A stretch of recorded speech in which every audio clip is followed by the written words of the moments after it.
Glória a Deus, que bom que você está aqui essa noite. Para você que não me conhece, meu nome é Felipe, eu sou pastor dessa igreja e tenho tido o privilégio de cuidar desse rebanho tão lindo que está sentado aí ao seu redor, povo lindo da Igreja Batista Aeroporto.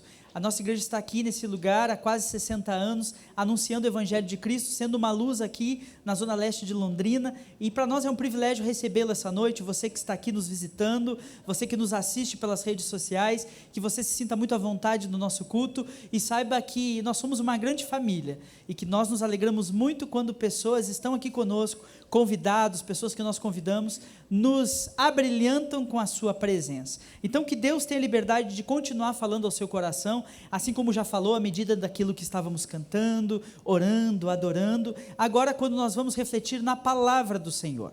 Eu tenho trazido a essa igreja uma série de pregações sobre um capítulo da Bíblia, segundo o livro dos Reis, capítulo 5, um capítulo que narra uma história muito conhecida daqueles que leem a Bíblia, que é a história da cura de Naamã. Esse texto é um texto riquíssimo da palavra de Deus, e eu me propus o desafio, propus também o desafio dos irmãos, de nós caminharmos numa série de 7 pregações em cima desse capítulo das Escrituras Sagradas, e nós assim estamos caminhando então, já vimos no primeiro sermão dessa série, a história daquela pequena serva, aquela menina que estava na casa de Naamã, servindo como empregada, e foi um instrumento de Deus, para que aquele homem pudesse obter a cura que ele necessitava. Uma jovem escrava, sem história, sem nome, sem local nenhum, mas que foi usada por Deus para despertar a fé no coração daquela gente. E ali nós falamos sobre a fé dos pequeninos, e nós entendemos que por vezes aqueles que para nós parecem mais insignificantes, aqueles que para a sociedade parecem não ter valor nenhum, são aqueles que às vezes Deus usa com grande poder para transformar a história de famílias, a história de nações, a história de civilizações inteiras, através do poder da fé. Jesus nos ensinou isso dizendo que a fé é como um grãozinho de mostarda, que é pequenininho, mas que produz grandes frutos quando se emancipa.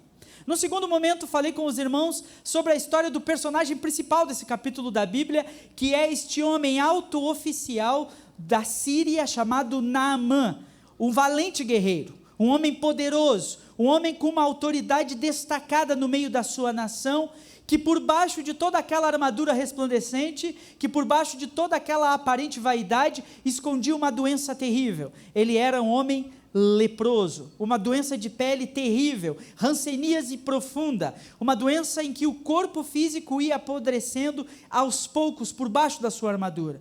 E nós vimos que aquele homem foi confrontado por Eliseu, o profeta de Deus, a descer 7 vezes no Rio Jordão para obter a cura. E então naquele dia nós falamos sobre quando o orgulho se curva.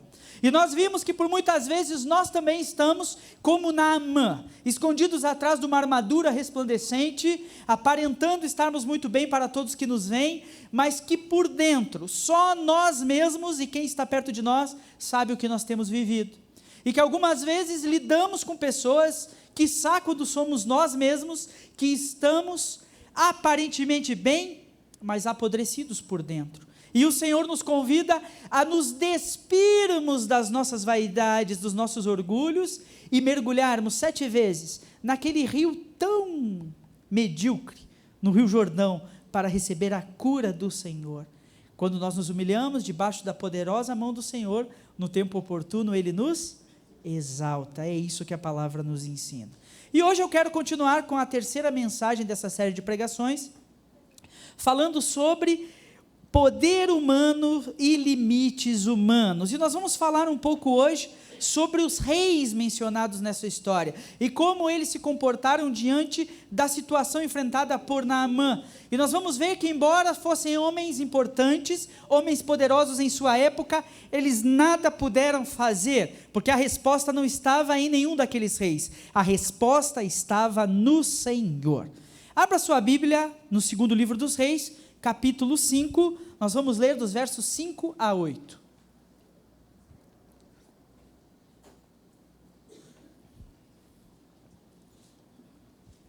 Segundo livro dos Reis, capítulo 5. Gênesis, Êxodo, Levítico, Números, Deuteronômio, Josué, Juízes, Ruth, 1º e 2º Samuel, 1º e 2º Reis, está por aí. Tem o 1º livro de Reis, meninas, e o 2º livro de Reis, é um que tem um 2zinho na frente, 2 Reis. Essas meninas que estão aqui na frente, elas foram emancipadas semana passada, elas iam para o culto infantil, mas agora elas ficam aqui, fazendo a atividade aqui, então elas estão descobrindo aí os segredos do culto dos adultos, então vamos ajudá-las, né? Segundo livro dos Reis, capítulo 5, dos versos 5 a 8, preste atenção na leitura da palavra de Deus, porque essa é a parte mais importante da pregação. Diz assim a palavra de Deus: então o rei da Síria lhe respondeu: vá visitar o profeta, eu lhe darei uma carta de apresentação ao rei de Israel. Naamã partiu, levando 350 quilos de prata, 72 quilos de ouro e 10 roupas de festa. A carta para o rei de Israel dizia: com esta carta apresento o meu servo Naamã, quero que o rei o cure da lepra. Quando o rei de Israel leu a carta, rasgou as roupas e disse: acaso sou Deus capaz de dar ou de tirar vida? Por que este homem me pede que cure um leproso? Como vocês podem ver, ele procura um pretexto para nos atacar. Mas, quando Eliseu, o homem de Deus, soube que o rei de Israel havia rasgado as roupas, mandou-lhe esta mensagem: por que o rei ficou tão aflito? Envie Naamã a mim, e ele saberá que há um profeta verdadeiro em Israel. Amém? Perceba, meus irmãos, que esse texto dá continuidade àqueles atos que nós já vínhamos estudando. Lá na Síria, um reino perverso, talvez um dos reinos mais vorazes da antiguidade, um reino conhecido por suas pilhagens. Os sírios tinham o costume de invadir outras nações com exércitos de mercenários e roubarem as aldeias, levarem pessoas cativas como escravo para venderem nos mercados escravagistas da época. Era um povo extremamente perverso que não conhecia a Deus, não conhecia a lei de Deus e vivia à revelia como os bárbaros selvagens daquela época. O rei da Síria à época era um homem chamado Ben-Hadad II, um rei perversíssimo, que desejava muito obter os tesouros que havia em Israel. E nós já vimos nas outras pregações que em determinada incursão dos sírios contra Israel, eles invadiram alguma das aldeias de Israel e saquearam os bens daquela aldeia e levaram alguns escravos cativos para a Síria. E no meio desses escravos estava uma menina, uma jovem, que acabou se tornando escrava na casa do general da Síria, um homem chamado Naamã. E trabalhando na casa daquele oficial, ela percebeu o problema que ele tinha. Ele era um homem extremamente doente, leproso, como falei há pouco. E ela então procura sua senhora, a esposa de Naamã, e diz a ela: se o meu senhor soubesse, o profeta que mora em Samaria poderia curá-lo. E então, aquela menina é usada como instrumento de fé para que Naamã possa receber aquela cura. O texto não nos explica claramente, mas certamente Naamã relutou um pouco com a ideia de ir até Israel, onde poderia obter cura. E não é nenhuma loucura pensarmos que aquele homem, alto general do exército da Síria, tenha procurado todos os recursos humanos possíveis para adquirir a cura, sem sucesso. Porque por fim da história ele decide ir a Israel para encontrar o profeta Eliseu.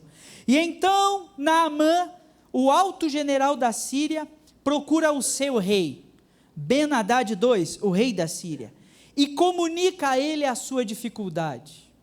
Talvez algo que estava subscrito apenas a Naamã, sua esposa, e aquela serva, escrava na sua casa, que possivelmente era quem lavava as roupas purulentas de Naamã. Talvez apenas essas pessoas soubessem do drama, mas Naamã agora está numa situação tão difícil que ele procura o rei do seu país, seu senhor, e diz a ele: eu estou cogitando a hipótese de ir a Israel para procurar este profeta, que a serva de minha casa disse que pode me oferecer a cura.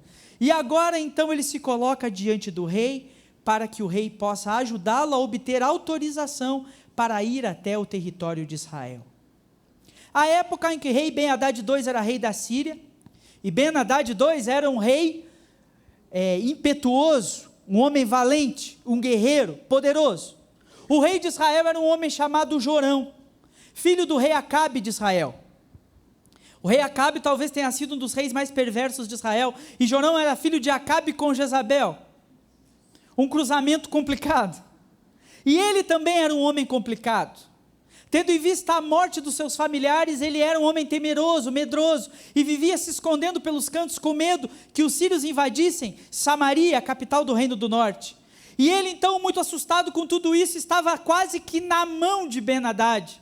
E por isso que quando Naamã chega ao rei da Síria e diz, eu preciso de uma autorização sua para ir a Israel, Naamã está consciente de que se o rei da Síria fizer um documento, e naquela época eles selavam os documentos com cera e um anel timbrado, se o rei da Síria timbrasse um documento, o rei de Israel seria obrigado a recebê-lo. Então Naamã vai até o rei da Síria e diz, eu preciso de uma autorização para ir a Israel procurar a cura que necessito. E o rei da Síria então dá essa autorização a Naamã, mas além disso, dá a ele alguns bens para que ele possa oferecer como uma espécie de tratado de paz, como uma espécie de presente de boas-vindas, como uma espécie de política de boa vizinhança, para que então o rei de Israel o receba e possa providenciar a cura que ele precisa. 350 quilos de prata, 72 quilos de ouro, 10 roupas de festa, que na época valiam uma fortuna. E então vai Naamã para o território de Israel com sua comitiva, suas carruagens e cavalos, levando toda essa fortuna, no objetivo de encontrar o rei de Israel. Mas perceba que o texto nos mostra um detalhe significativo. Parece que o rei Ben-Hadad não entendeu direito a mensagem da serva. Ou talvez Naamã não tenha entendido direito, ou não tenha tido a habilidade para comunicar ao rei Ben-Hadad qual era a mensagem da serva. Porque na carta que o rei Ben-Hadad escreve, ele não diz, peço que o rei de Israel, Jorão, dê autorização ao meu servo Naamã, para que encontre Eliseu, o profeta de Samaria. Mas o texto da carta diz, com essa carta, apresento meu servo Naamã, e eu desejo que o rei o cure da lepra. Veja que carta desaforada. É um líder de Estado enviando uma carta para outro líder de Estado dizendo, eu quero que você cure o meu servo. Perceba que Ben-Hadad usa da sua força política, usa do medo que ele sabe que Jorão tem dele, para impor a sua vontade sobre o rei de Israel, e ele coloca o rei de Israel numa sinuca de bico. É como se ele dissesse aquela frase utilizada por Pablo Escobar, La Plata ou El Plumo, o que prefere? Você quer o dinheiro ou você quer chumbo grosso? O que você prefere?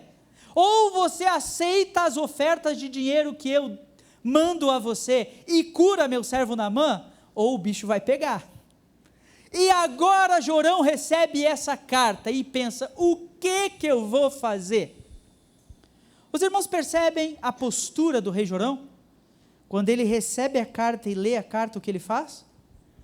Rasga suas vestes, e ele diz, esse rei da Síria é doido, acaso eu sou Deus para curar o servo dele? Que poder há em mim enquanto rei, para dar a vida ou para tirar a vida? Por que ele está me pedindo para curar este homem leproso? E o rei de Israel tem uma desconfiança, isso deve ser alguma armadilha, deve ser alguma tática de guerra, deve ser algum pretexto que o rei da Síria está procurando para vir e me atacar. Certamente ele sabe que eu não tenho poder para curar o seu general, e quando este homem aqui chegar com essa carta e voltar para a Síria leproso da mesma maneira como veio, ele terá um bom motivo para invadir a terra de Israel, para fazer guerra conosco, para quem sabe sitiar Samaria, para quem sabe fazer o mal a todos que vivem nessa cidade. O rei de Israel se desespera. Ele era um homem poderoso, rei de Israel, tinha poder sobre os seus súditos, tinha muitas pessoas sob suas ordens, tinha toda uma estrutura política aos seus pés, mas diante da necessidade de Naamã, ele nada pode fazer. E então, lá em sua casa em Samaria, o profeta Eliseu, que tinha por ocupação cuidar de uma escola de profetas, ele era como que o reitor de um seminário, que estava ali preparando novos profetas para que pudessem serem porta-voz de Deus ao povo de Israel. E Eliseu sabia que Israel precisava dos profetas, porque o reino do norte à época estava perto da sua desolação total, que acontece algumas gerações depois dos eventos desse texto. E Eliseu lá então na escola de profetas, ouve uma notícia: olha, parece que o rei de Israel recebeu uma carta, pedindo que o leproso seja curado, e que o rei de Israel rasgou as suas vestes, e o rei da Síria vai vir aí, e a coisa vai ficar feia para nós. E então Eliseu, num ato de fé, uma espécie de espiritualidade que só habita em quem anda pertinho de Deus, manda que este leproso venha a mim, e ele vai saber que existe um homem de Deus em Israel. Queridos irmãos, esse texto nos mostra uma realidade muito clara, óbvia, de que nós, enquanto seres humanos, podemos ser atribuídos de alguma espécie de poder, assim como os reis destacados nessa história. E nós, como homens que somos, pecadores, com uma natureza avessa à vontade de Deus, amamos o poder, gostamos de ter poder. Há uma frase que diz: você quer saber a qualidade de um homem? Dê poder a ele. Permita que ele seja o líder, permita que ele vá à frente, permita que ele assuma o cargo, permita que ele tenha uma ocupação, e então você vai ver onde está o seu coração. Como humanos nós podemos receber poder, mas o nosso poder humano é limitado em suas atuações, e nós inevitavelmente, diante das demandas da vida, diante das situações que podem nos acontecer, necessitaremos do poder de Deus, agindo e operando em favor de nós. Os reis narrados na história nada puderam fazer, mas aquele homem de Deus, lá na sua casinha profética, enviou uma mensagem dizendo: manda que ele venha a mim, e ele saberá que existe um profeta verdadeiro em Israel. Eu quero destacar rapidamente algumas lições desse texto, e que elas possam agasalhar o nosso coração essa noite, que você possa ser edificado através disso, e refletir também em sua vida. É bem possível que você que está aqui sentado esta noite, ainda não reconheceu o poder de Deus na sua vida, e você está achando que a sua força, a sua inteligência e a sua capacidade vai dar conta de resolver todos os problemas que podem surgir para você. Sinto muito ser quem vai furar a bolha hoje, ou quem vai estourar o seu balão enfeitado, mas na sua vida você lidará inevitavelmente com situações em que você precisará da ação de Deus em seu favor. E se você até hoje tem se estribado na sua força, no seu entendimento, que você possa, através daquilo que nós vamos refletir essa noite, voltar os seus olhos para o Senhor e dizer: Senhor, parece que há coisas mais profundas do que eu julguei na minha mente, e eu quero que, quando for necessário em minha vida, usufruir do teu poder, que eu possa estar pertinho de ti, para que possa desfrutar da graça do Senhor em minha vida. Primeira lição que esse texto me ensina: o poder humano tenta comprar aquilo que só Deus pode dar. Fale aí para quem está perto de você: o dinheiro não é tudo. Percebeu a postura do rei da Síria? Eu vou mandar uma carta e dinheiro. Dinheiro resolve. Dinheiro não resolve? Tem um amigo meu que disse assim, né? Dinheiro não traz felicidade, mas é muito melhor ser triste em Paris. Dinheiro não traz felicidade, mas a gente chora sobre os travesseiros de pena de ganso. É melhor, né? Muitas pessoas pensam nisso. O dinheiro resolve.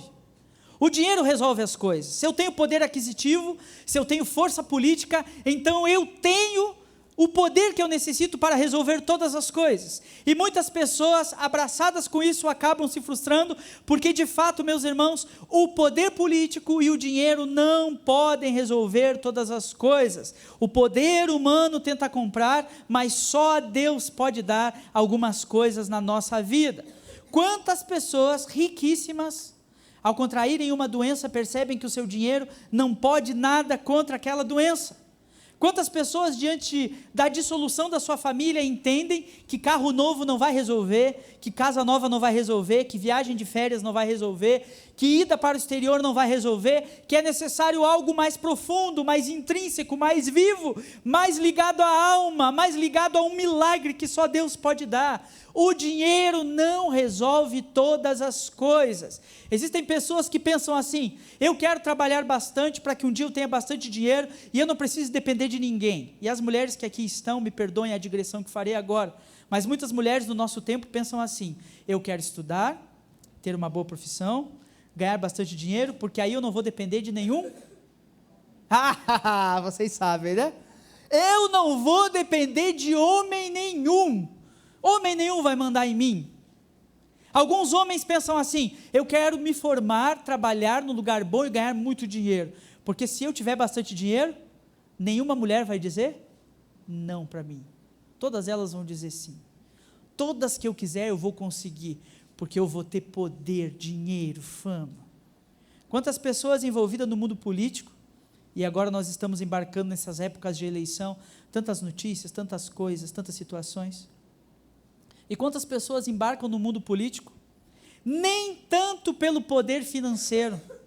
Pessoas riquíssimas entram nos pleitos políticos, pessoas que já têm dinheiro para si, para os seus filhos, para os seus netos e para os seus bisnetos, mas entram nesse pleito porque acham dadivosa a oportunidade de mandar e ver todo mundo obedecer.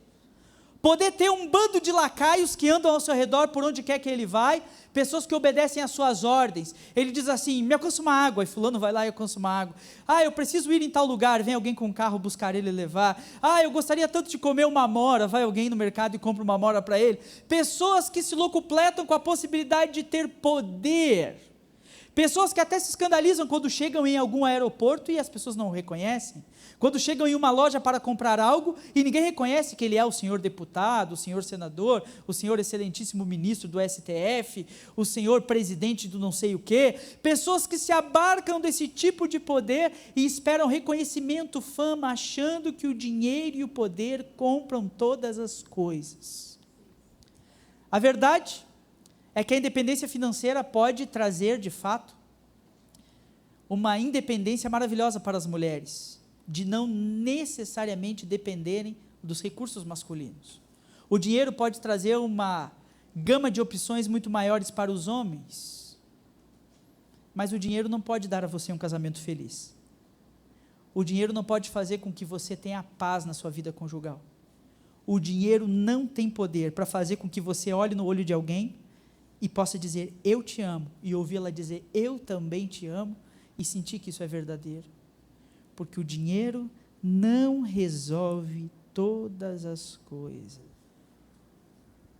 Quantos de nós que aqui estamos, talvez, ainda estão tentando resolver as suas situações por uma falsa autoridade, por uma falsa atribuição de poder,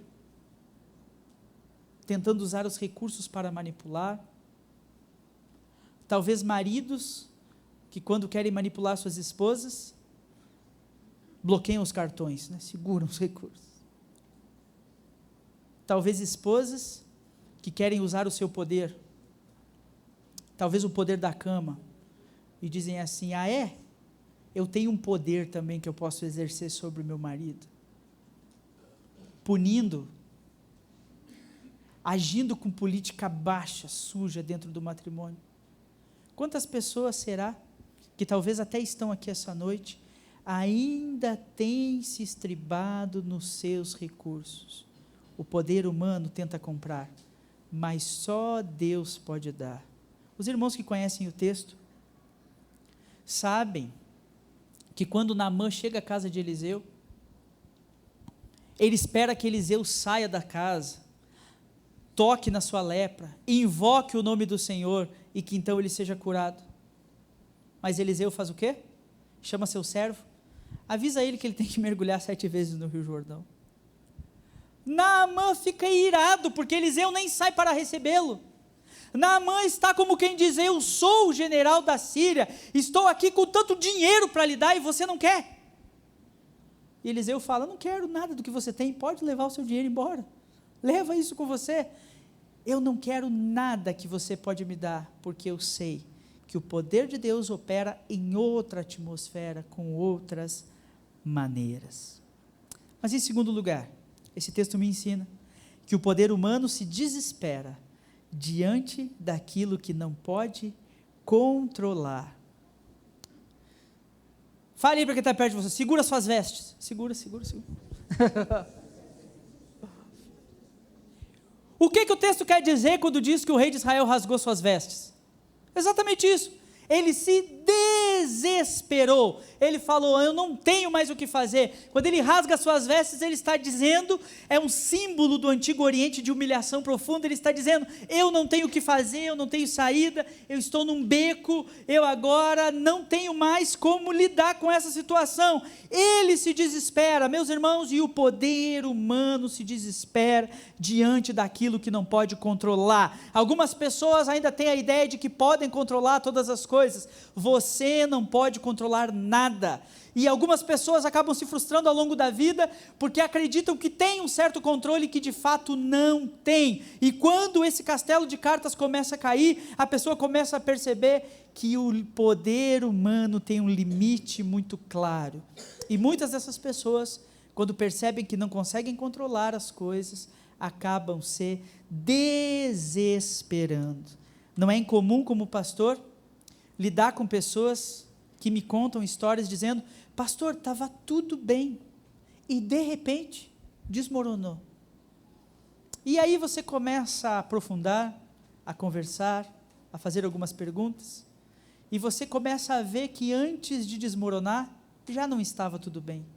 Já havia políticas de controle esquisitas, agindo por detrás das situações, já havia situações terríveis, e agora o desespero não é capaz de mudar as circunstâncias.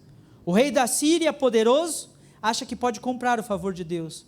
O rei de Israel, poderoso, se desespera ao ver que todo o poder que ele tem não é suficiente para lidar com as demandas da vida, coisas terríveis. Hoje, quando o Carlos chegou no culto, eu já estava aqui, ele pediu para conversar comigo um pouquinho, ele falou: pastor, eu estou muito ruim, minha saúde está ruim. Meu Deus do céu, meus irmãos, eu queria ter o poder, poder dizer para ele: Carlos, que Deus cure você agora, nós oramos por ele aqui, mas existem coisas que estão na mão de Deus, no poder de Deus, sob o controle de Deus, e nós não podemos controlar.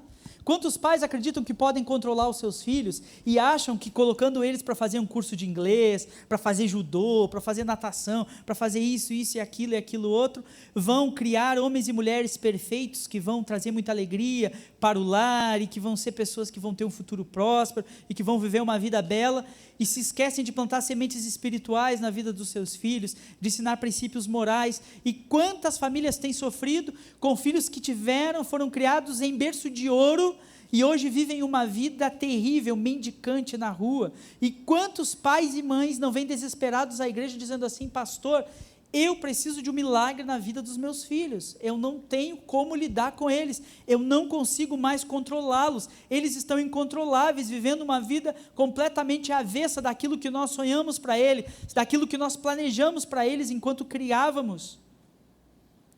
Hoje eu estive lá na casa da irmã Tida, e oramos pela vida do Jairo, e ela compartilhou um pouco a história do Jairo conosco, e todos os sofrimentos que ao longo da vida ela tem passado com seu filho.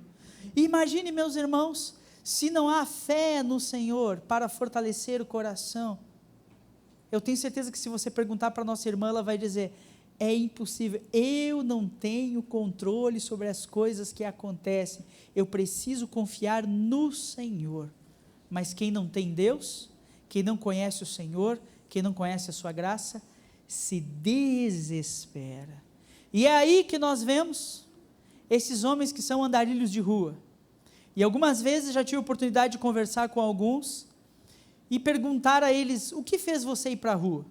A nossa tendência natural é achar que foi o vício no álcool, o vício nas drogas, alguma coisa assim que os levou para a rua. Mas uma boa parte das pessoas com quem tive a oportunidade de conversar diziam a mesma coisa. Foi uma situação desesperadora. A minha esposa me traiu com o meu melhor amigo. A minha cabeça virou. Eu me desesperei. Fiz que nem o Forrest Gump. Achei o caminho e saí andando. E estou há 20 anos andando pela rua, sem rumo, sem lenço, sem documento. Pessoas que estão tomando remédios fortíssimos, porque lidaram com uma situação que saiu do controle. Uma situação tão adversa, que mudou algo na sua mente, a ponto da mente não conseguir mais trabalhar naturalmente sozinha. Quantas pessoas enchendo os templos de igrejas muito comuns nos nossos dias, que dizem ter respostas para todas as coisas, desesperadas por um filho que está preso às drogas, que está aprisionado numa prisão, que está vivendo situações difíceis, e às vezes falsos profetas utilizam a dor das pessoas para dar falsas promessas e obter lucro financeiro sobre a vida dessas pessoas, se aproveitando do desespero, do trauma, da dor que essas pessoas trazem. O poder humano se desespera diante daquilo que não controla.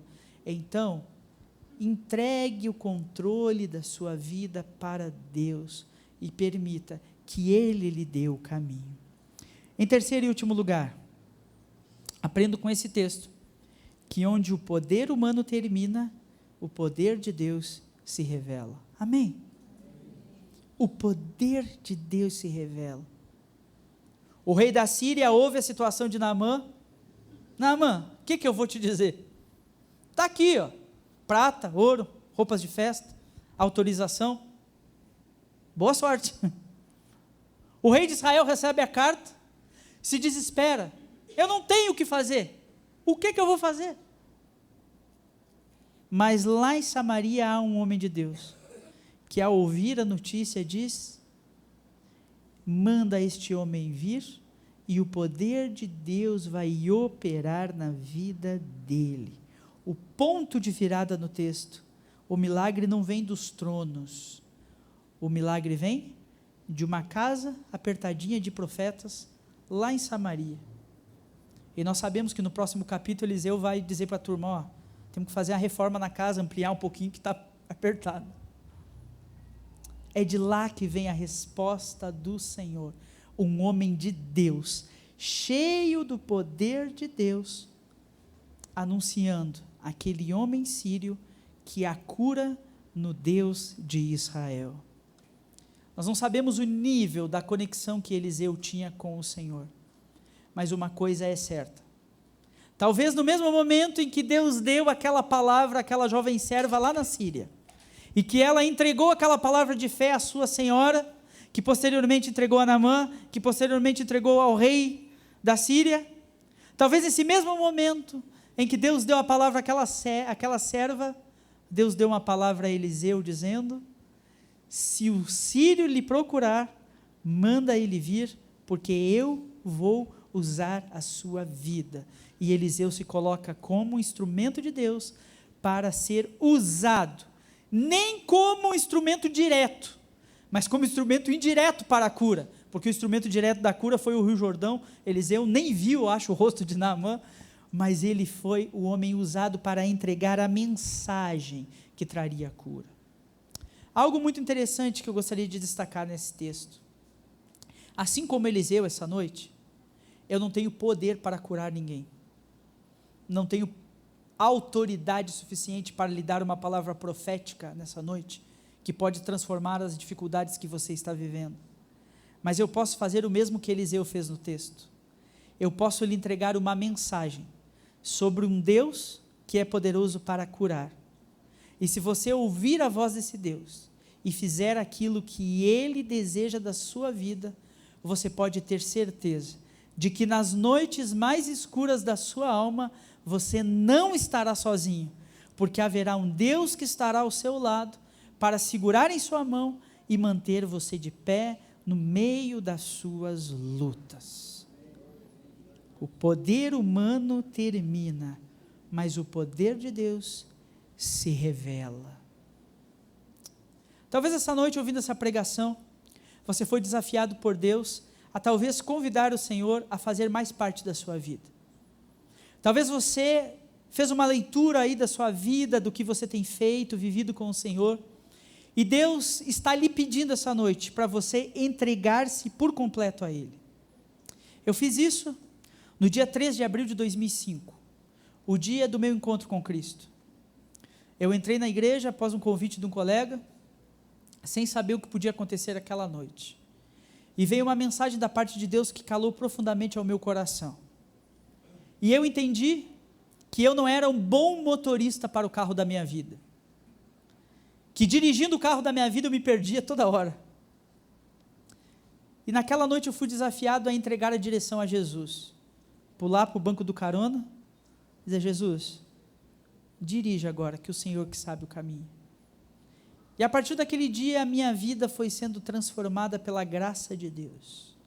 E eu aprendi que sozinho eu nada posso, mas com Jesus ao meu lado, tudo é possível. Talvez essa noite você precise aprender essa história, e eu gostaria de orar por você. Feche seus olhos e vamos orar.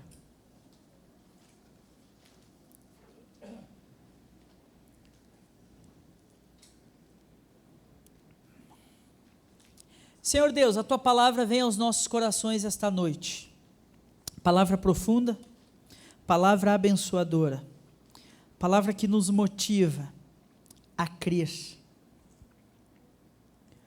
Quantas pessoas, Deus, vivem nesse mundo, iludidas com a falsidade do poder humano, achando, Deus, que cargos e funções podem protegê-los, achando que a fama pode protegê-los, achando que cercar-se de fortuna pode protegê-los.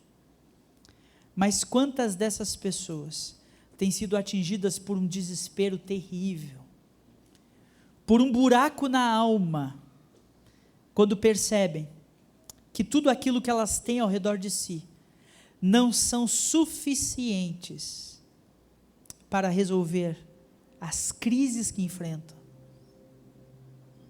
Essa noite, Senhor, o Teu povo foi ministrado com a Tua palavra,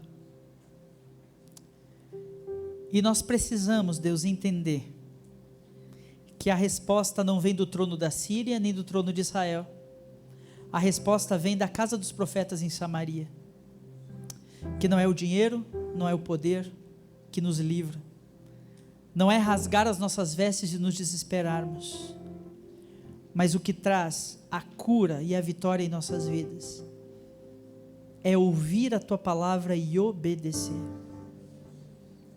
Senhor, talvez haja aqui essa noite alguém que ainda não se decidiu ao lado de Cristo, alguém que ainda está tentando dirigir o seu carro, se perdendo por aí.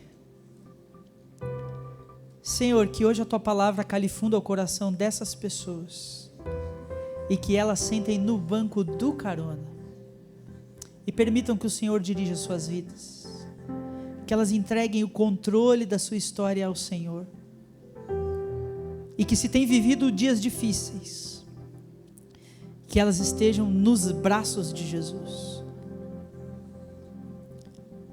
Talvez essas pessoas ainda viverão tempos difíceis, que a Tua palavra possa ser eficiente no coração delas hoje, para que quando o dia mau vier, elas já estejam revestidas de toda a armadura de Deus. Se há alguém, Senhor, essa noite, que está sofrendo muito, dores da alma, talvez problemas de saúde, inquietações em relação à família, situações que não têm resposta, que essa noite, Deus, nós possamos entregar tudo aos Teus pés, e que a cura venha em nome de Jesus, que a resposta venha em nome de Jesus, e que a partir de hoje passamos a viver um novo nível de intimidade, de conhecimento, de vida aos Teus pés. Clamamos isso no nome bendito de Jesus. Amém. Amém.